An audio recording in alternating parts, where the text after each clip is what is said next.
Have we gone live? Yeah. No.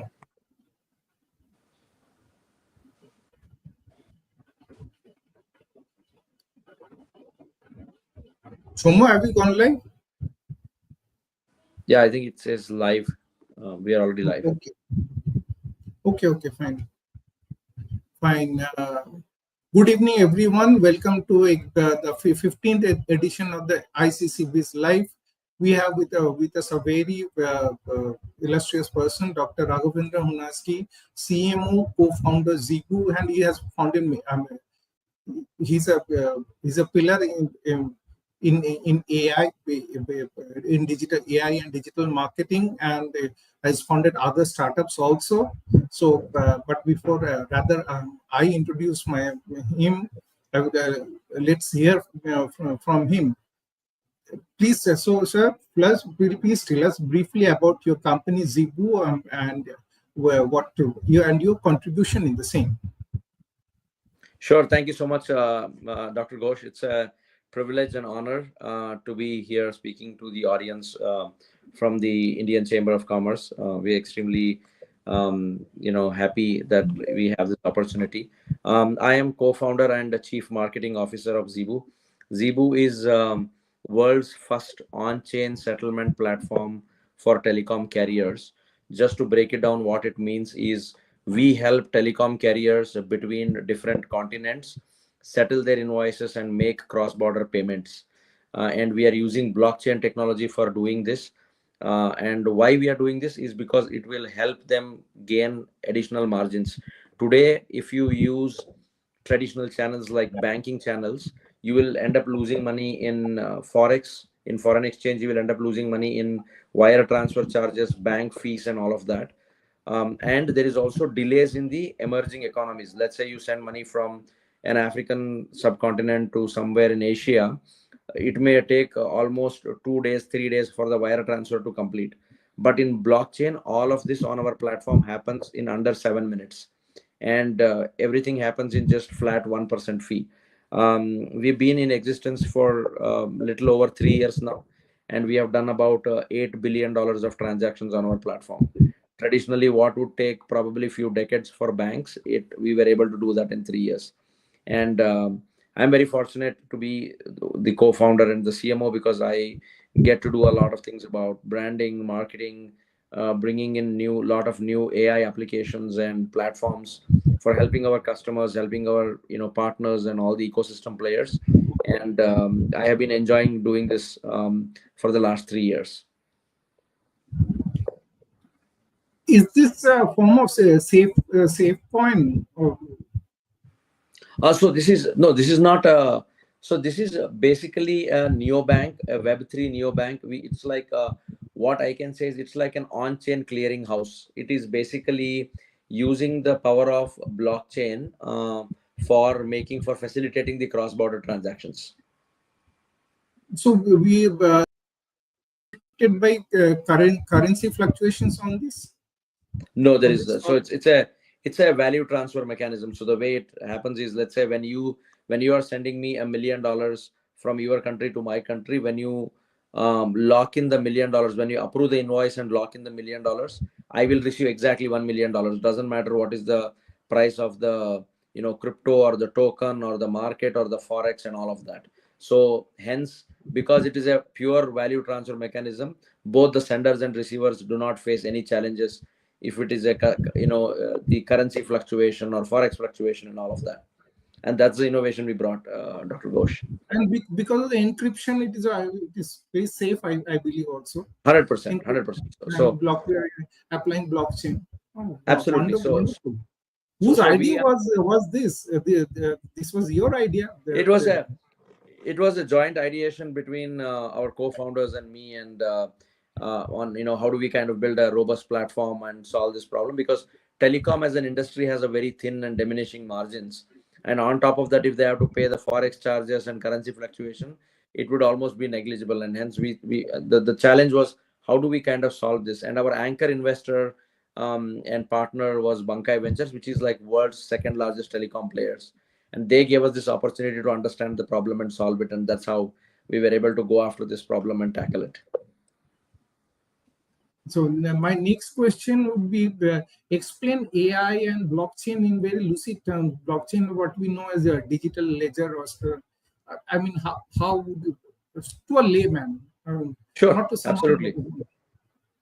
Absolutely. So, what blockchain today is doing all your transactions and everything in a very transparent way. It is like you are living and doing activities in a glass house that is visible to the whole world. Today, when you remit money from country A to country B in banks, you don't know what happens and what is the mechanism, where is the handshake happening, and all of that. But when you do it on blockchain, every single step is visible on chain, on blockchain, for people to understand what exactly happened from end to end, the whole 9 yards of the transaction.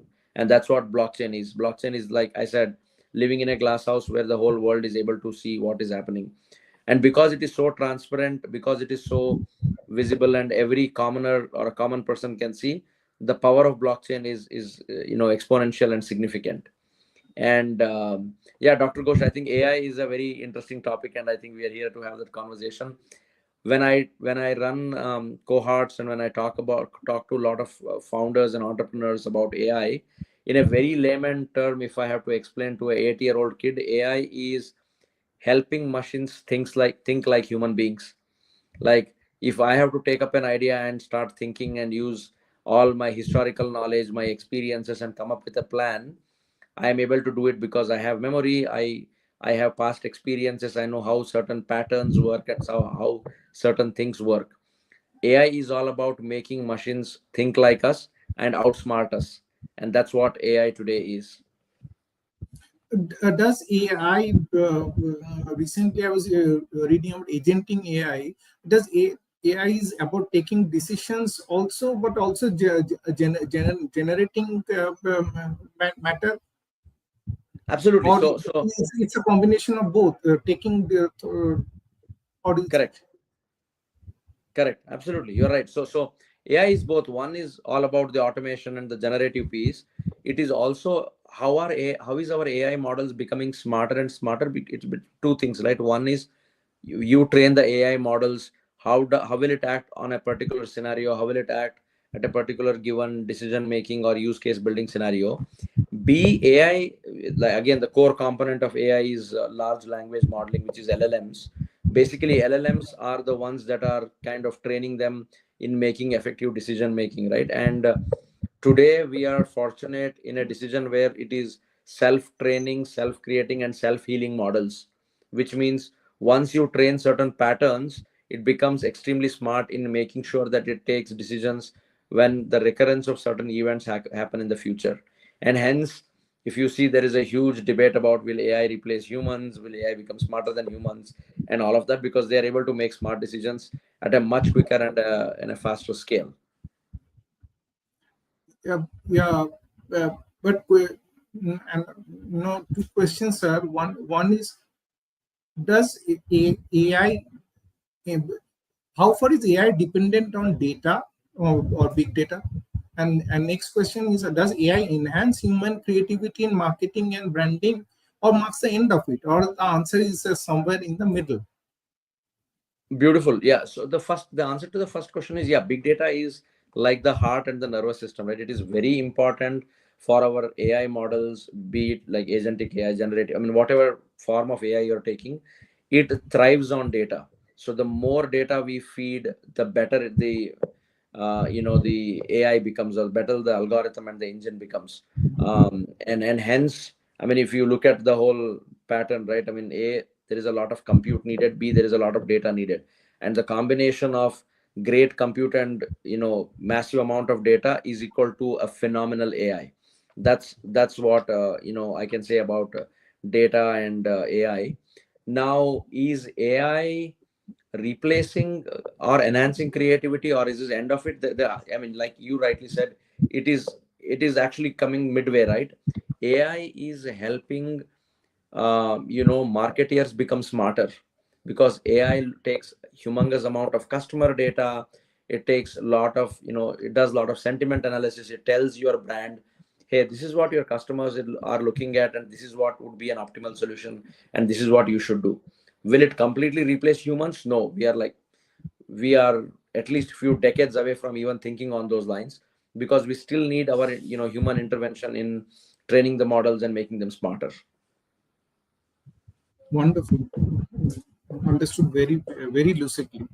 Now, I will come to specific segments. One is AI in branding, and then I'll come to AI in marketing, because I believe those are separate activities. Now, on coming to branding and AI, can we analyze consumer behavior with AI and suggest branding strategies? How? Okay. Oh, 100%. So we had done this for one of the world's largest Fortune 100 companies, which is into beverages, and they wanted to launch a certain flavor of beverage in Vietnam and in Philippines and some of these markets. It was a basically they wanted to check if berry flavor of that beverage will work. Pre AI era, then you had to go talk to 1,000 consumers, do the user data sampling, do all of that. You spend weeks and months, and still you're not sure if you've done the right amount of sampling of humans. Now, fast forward few years, they did the same experiment with AI and fed all the user data just with 5 or 6 clicks of buttons, and under 7 minutes AI model was precisely able to tell them, this is the kind of product you should launch, this is the kind of flavor you should launch, these are the markets you should launch, this should be the pricing, and this is how your product placement should be.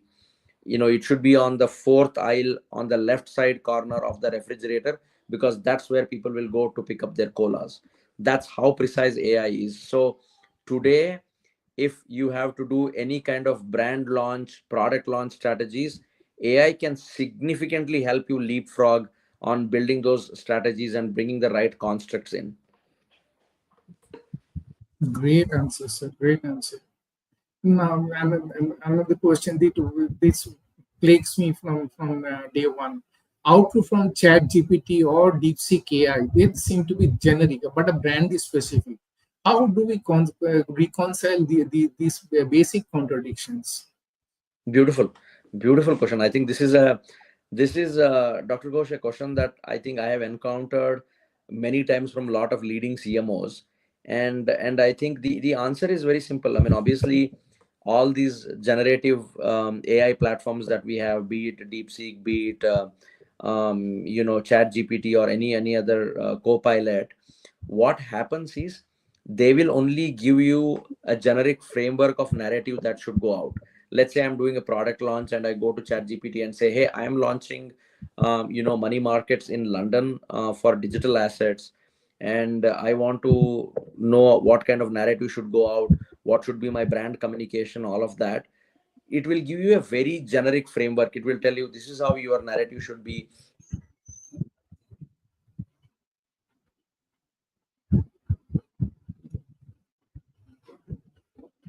Cool. What?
There's been a technical link break. Please don't worry. We'll be go live again in 2 minutes.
Dr. Ghosh?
Dr. Ghosh, I'm sorry. Are you able to hear me now?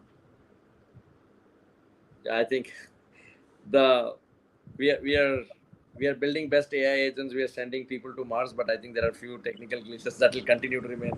My apologies for this.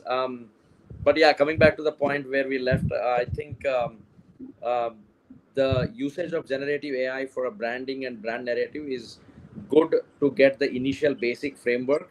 And once we have the framework, we again need the marketeers intelligence, the human intelligence to kick in, and then fine tune it and customize and very localize it, right? Like for example, I'm launching a product. When I'm launching it in the United States, it's completely different. When we do it in Hong Kong, it's different. London, it's different. India, it is different. I mean, we operate in about 169 countries, so each country has its own localization requirement, and I think that is where the human intelligence comes into the play.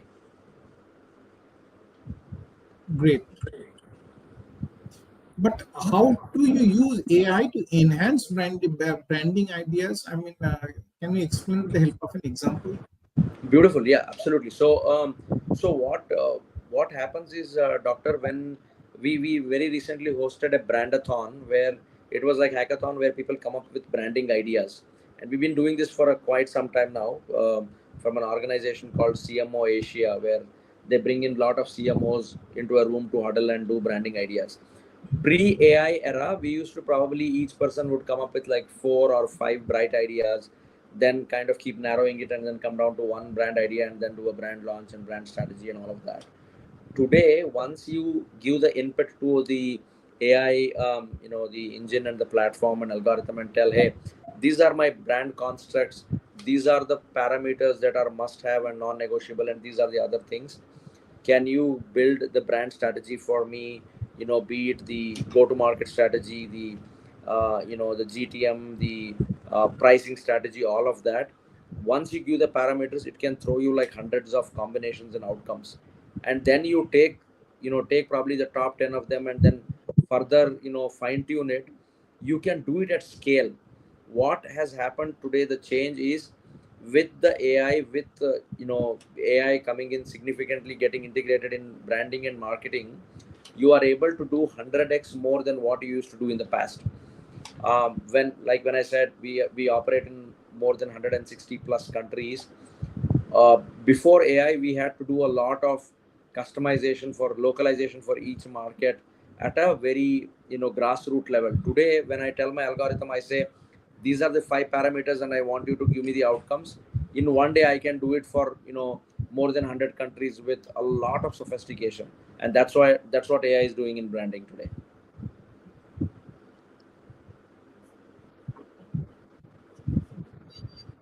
Okay, how can you use AI to create personalized experiences for consumers?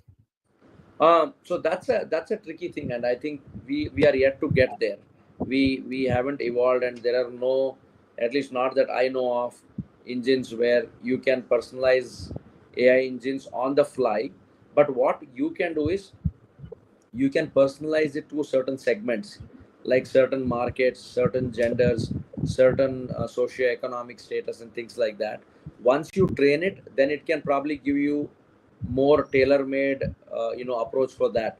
But can AI today cater to personalized brand strategy for every individual that comes online or that interacts with the brand? The answer is no. And that's like the part of an evolution process that will take some more time for us to get there. But I have heard that people in clothing can go to digital trial rooms and try out. Is it possible? Really possible? Yeah. So I can probably, after this, after our session, I can paste it in the chat. In fact, one of our investor has invested in the company where the AI will actually tell you how will you look in a particular outfit, and you can try like 100 different colors. You can try with a button here, with a zip here, more different things without actually wearing the clothes. It's all on the screen, and once you like all the style and pattern, you go and click on customize and make this garment for me. The AI gives the input and the clothing is manufactured. This is right now piloted both in United States and in China. Oh, great! I mean, Yeah. now obviously when uh, in any industry, competition is tough, and nowadays much more tough. How can AI help my branding strategy compared with that of my rival and help me improvise? That's something that AI is very good at, Doctor. So what typically we do is a lot of companies today are what they are doing is they do something called they create AI agents, which are 24/7 listening into. They're doing social listening, they are doing consumer listening, they are doing online listening. They are listening to your customers and your brand. They are also listening to your competitors. And on the time interval that you select, do you want it every day, do you want it every week, do you want it every month, it will give you inputs telling these are the 5 things that you are doing good, but these are 10 things that you're not doing good, that your competitor is doing good, and you have to change these 10 things. Lot of customers are buying your product with green color shade, but a lot of them are rejecting the ones with the red shade. Red shade is probably working well in New York but not working well in Dallas. So it gives you a very detailed, competitor analysis, and you can start improvising your product and your platform and your offering on that. That's great. Yeah. Now coming to this question, what is your take as a CMO on the role of AI in branding? What would you say as a CMO? So there are 2 things that I generally speak about, Dr. Ghosh, and I think you will completely agree with me and resonate with me. um, the first is, I think, the fear and stigma has to stop. People keep thinking that, oh, will AI replace all the CMOs, will AI kind of end, is it end of marketing era? And there are a lot of media is all about spice, right? A lot of people will write, oh, it is end of an era, it is end of this, end of that. We have been hearing that from the time wheel was invented. People said it is end of human jobs. First time calculator was invented, people said that. Computer was invented, people said that. Same thing with AI. What happens is we become better CMOs by being very ahead of the curve by adapting to AI. Can we survive as great CMOs without being involved in AI? The answer is no. You cannot say that I don't want to learn AI and I still want to be a great CMO. But once you learn, adapt, and get hands-on using AI for branding and marketing, then it becomes a cakewalk. Then the journey is easy. And I think it will only increase our demand, it will only increase our presence in the market, because we used to train different levers of marketing to different people. Now we will start training a lot of AI bots and AI engines on how to do marketing, how to do branding, how to do narratives, how to do a great PR, how to do social media posts, all of that. But it is not going to replace us, not at least at a distant future, but it is going to enable CMOs and marketers to become better at what they do. So my one, if there is one takeaway from this session, that all the CMOs, all the CEOs, and everybody listening to it is latch on to the whole AI buzz, learn, get hands on in using different AI platforms, implement it in your organization, and you can grow at scale. And in this context, I have one question on MSMEs learning, adapting to AI and marketing. They do hesitate to invest in IT. They are saying how much to invest. If I invest X now, will I have to upgrade by Y and Z and all that? It's somehow they also have a fear that they are missing the AI bus and going in a backward direction, but also this fear. I mean, not enough enough education is happening on the utility and latching onto the AI bandwagon. That's what I feel, sir. Yeah, Dr. Ghosh, you are right. And the fear is also right, because it's an unknown territory, and people will say, how much is the right amount? Should I invest like $10,000, $100,000, $1,000,000? What is the right amount? What are the right platforms? How do I pick and choose? So I think this is all the initial phase of evolution that we are all going through, and we will get there. What happens is, the best part today with AI is you don't have to have army of 100 people invest like $10 million upfront. None of that, right? 99% of AI platforms today are SaaS. Let's say you want to automate your customer relationship management using AI. All you have to do is take each facet of customer relationship management, automate it using AI, refine it, fine tune it, experiment with 3 4 different tools, you will come across one tool that fits perfectly well for you, implement it, and then move on to the next stage. And that's the best way to do it. In fact, one of the MSME companies that we had invested in came to us saying, hey, we want to do a large scale AI deployment to replace our call center and use voice generative AI for voice based support. The suggestion and the feedback to them was very simple. Don't try to do anything overnight. See how you can do baby steps, do one thing at a time, and probably over a 6 months period you will have enough learning, and then you will scale up and ramp up, and you can implement AI at scale. And I think that's what most of the organizations should do. Very practical solution, sir. Very practical. Now, coming to the second part of our discussion, AI in marketing. By analyzing consumer previous purchase behavior, can we predict future purchase patterns? How Absolutely. successfully? Absolutely, doctor. I think one thing that AI does best is creating patterns, drawing parallels, and giving you a meaningful outcome.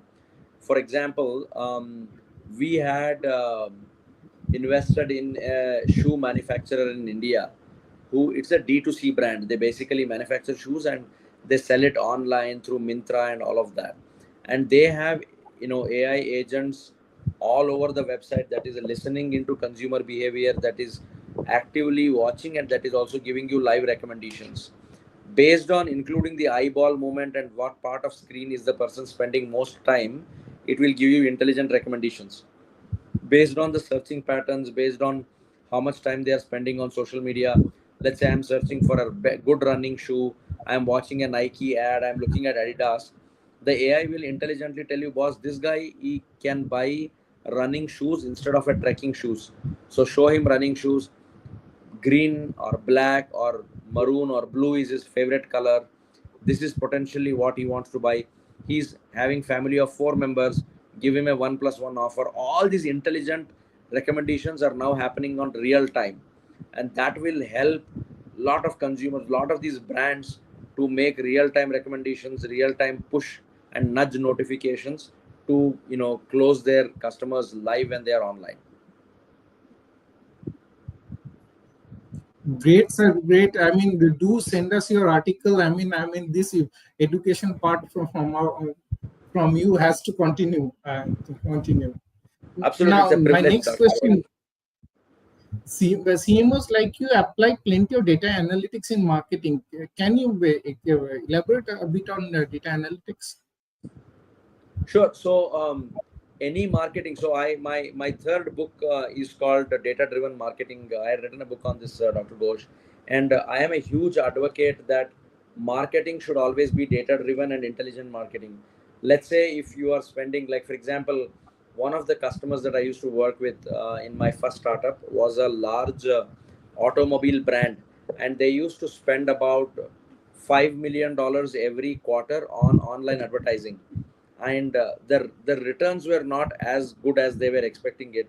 When we started analyzing it, we knew that there were few areas where their targeting went completely wrong, and we were able to analyze that by looking at their data and their analytics. We fine tuned that, and we used the data intelligence to make sure that we change the targeting and segmentation. By doing that, their revenue almost tripled over the next 1 quarter. And all this was possible because of data and analytics, the power of data and analytics. Now, the beauty is AI is much more sophisticated than human brain in consuming the data and giving you the outcomes. So when we feed that with the right amount of data, the right quality of data, the potential is unlimited on what you can do on crafting different marketing campaigns and all of that. And that will kind of change the way marketing happens today. Your model LLM model also has to be a state of the art, I believe, to get a. Absolutely. Absolutely. So your LLM, probably day one or day zero, it may not be very sophisticated, but like I said, most of the LLMs are self-learning and self-healing. So the more data you feed, the more richer data you feel, the much sophisticated and precise your LLMs will become, and that will make your AI engines much smarter. You're spot on. You're absolutely right, Dr. Ghosh. Now, question: I am an economist, and first thing we are taught about market is supply matching demand. Can really AI make estimating demand easy, that easy? Then pricing, production, delivery would not be a problem at all. What is your view? Estimating the market, pricing, production, pricing and estimating market and pricing and production. What is your view? I think, Dr.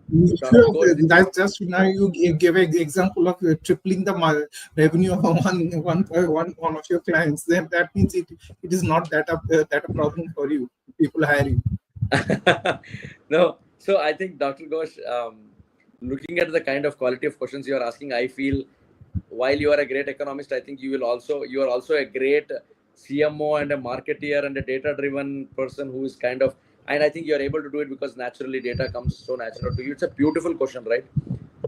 If we can nail all these aspects, then why do we even need humans? You're right. But what happens in real world scenario is, doctor, what we have seen is we have worked with one of the largest cargo and shipment company between Europe and US. While they tried applying a lot of this AI in intelligence, there are few factors that are beyond the control of AI. Like, for example, the supply chain delay. Let's say there is a logistical delay because of a bad storm or because of something that happened and the cargo is reaching 8 hours delayed. If you leave everything to AI, it doesn't know about the, the delay in the shipment or delay in the supply chain, the logistics issue, and it may probably end up doing 10 wrong things. And hence you will still need that human monitoring, human intelligence, and human vigilance to make sure that it doesn't go wrong. What if something suddenly changes in a geopolitical scenario? How will things act and how will things behave? Those are areas, sensitive areas, where you cannot train a model 100%, because there are always dynamics that can change which are beyond our control, and that is where human intelligence will play a very crucial role.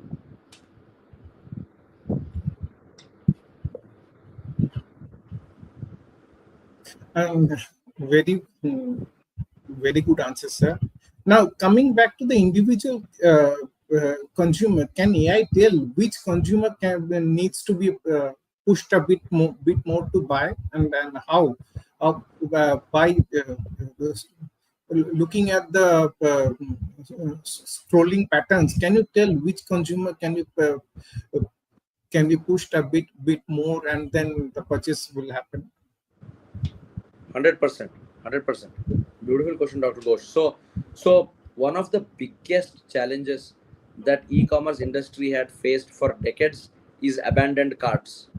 Let's say you and I, we go to e-commerce store where we want to buy a nice polo t-shirt. We look at 10 t-shirts, we add a t-shirt to the basket, and then suddenly we leave the website, we close the website, we don't complete the transaction. Pre-AI era, there was lot of predictive analytics, a lot of manual intervention had to be done to understand why I abandoned the cart. Do I not have credit card with me? Do I not have the right spending capacity? Was the size of the t-shirt not appropriate? The marketeers and the analysts were left to think, and business analysts had to break their head on telling why were 7,000 carts abandoned on Amazon in the grocery section. Today AI simplified all of that. When AI has precisely 10 checklists. Let's say AI has already profiled that this phone number is linked to Dr. Raghavendra Hunasgi. He typically buys this color of t-shirt. This is his budget range. These are the kind of price range he buys. The moment I abandon the cart, it will know, okay, maybe there was a problem with his connectivity, maybe there was a problem with the pricing, or maybe we showed him a wrong brand of t-shirt. He enjoys wearing American Eagle, but we kept pushing him Tommy, and hence he did not buy. So the AI tells the e-commerce platform that, nudge him a little more with this brand, nudge him a little more with this color, push him a little more with this price, and then the conversion happens. The conversion have become much higher with AI coming into the play compared to what it used to be in the traditional days, doctor. So that means on the other side, there's someone using AI very well to observe my scrolling patterns. Okay, I get Absolutely. it. And now I will share one practical experience of a friend of mine. He had logged into a e-commerce site and shortlisted some in his basket, but then he did not make the checkout and purchase. He just left, and it was during office hours, and so he went back to his work, and he thought I will buy later at peace at home. But he got a call from that company, and they saying, "Sir, why you did not buy? I can offer you additional discount and all that, and send you the link." And that he got flabbergasted, and he, okay, if you're ready to give me more discount, I am ready to buy. And so send me the link, and he immediately conducted the purchase in his phone. Yeah, so ultimately, so here again, human intervention was needed. So Correct. Correct. No, absolutely, doctor. You are right. I mean, there is. That's why I said so we are far away from replacing humans. You cannot. and now as a global leading CMO, what would be your advice to CMOs on adoption of AI? I mean, what what kind of software they should go for, or they should ideally, I believe they should take the help of some consultants like you, and do not go independently. So let's hear from you.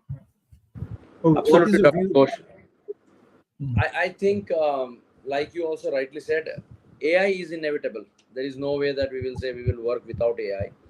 But what extent of AI push is what will make the difference? I will tell you, between you, me, and some of us, when we go to a store, when we walk into a store, a human comes and says, "Sir, aapko phone, you want to buy a phone? This is a better phone. This is a new feature. This is how, this is the beauty of the camera. This is what it is. And because you are our loyal customer, let me give you 10% additional discount."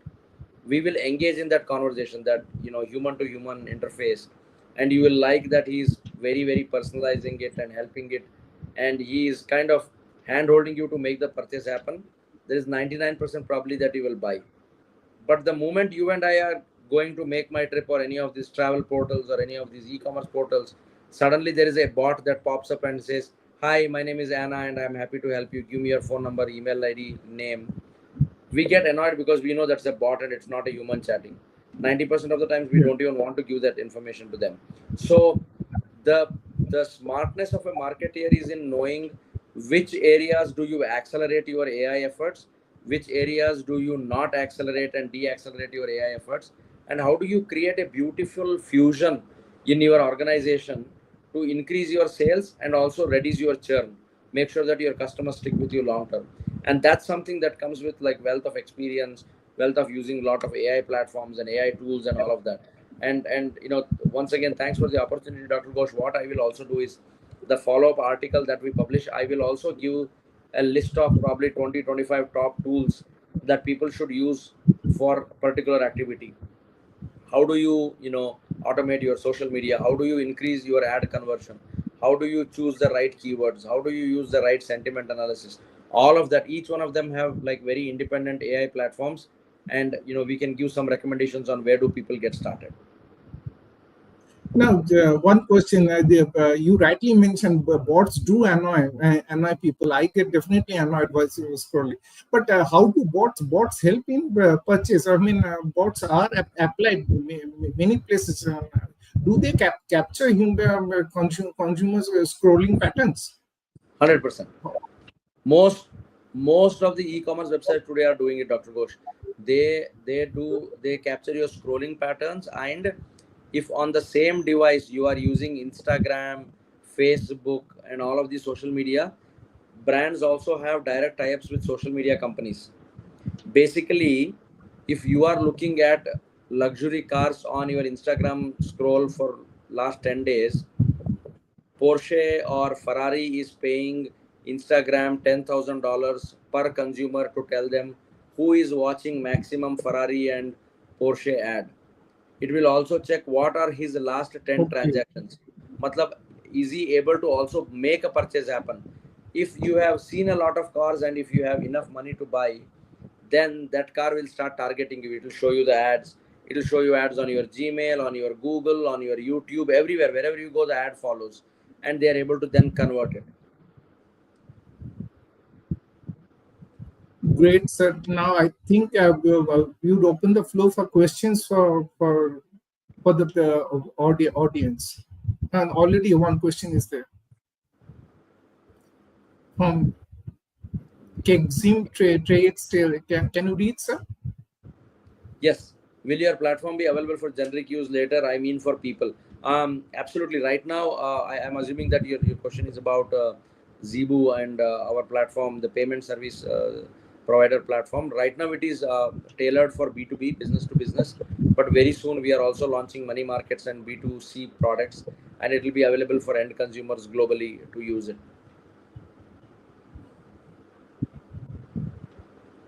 Any other question?